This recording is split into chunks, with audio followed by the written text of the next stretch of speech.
ইসরায়েলের শহরে আগুন লেগে সারা শহর পুড়ে ছাই হয়ে যাচ্ছে। আলহামদুলিল্লাহ, এটা হচ্ছিল আমার ফিলিস্তিনিদের কান্নার পানি কখনো বিফলে গেল।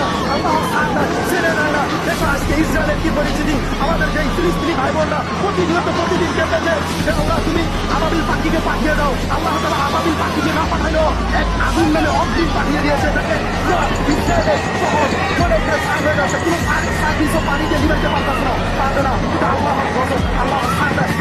ভিডিওটা বিশ্বাস করে দিবেন, মুসলমান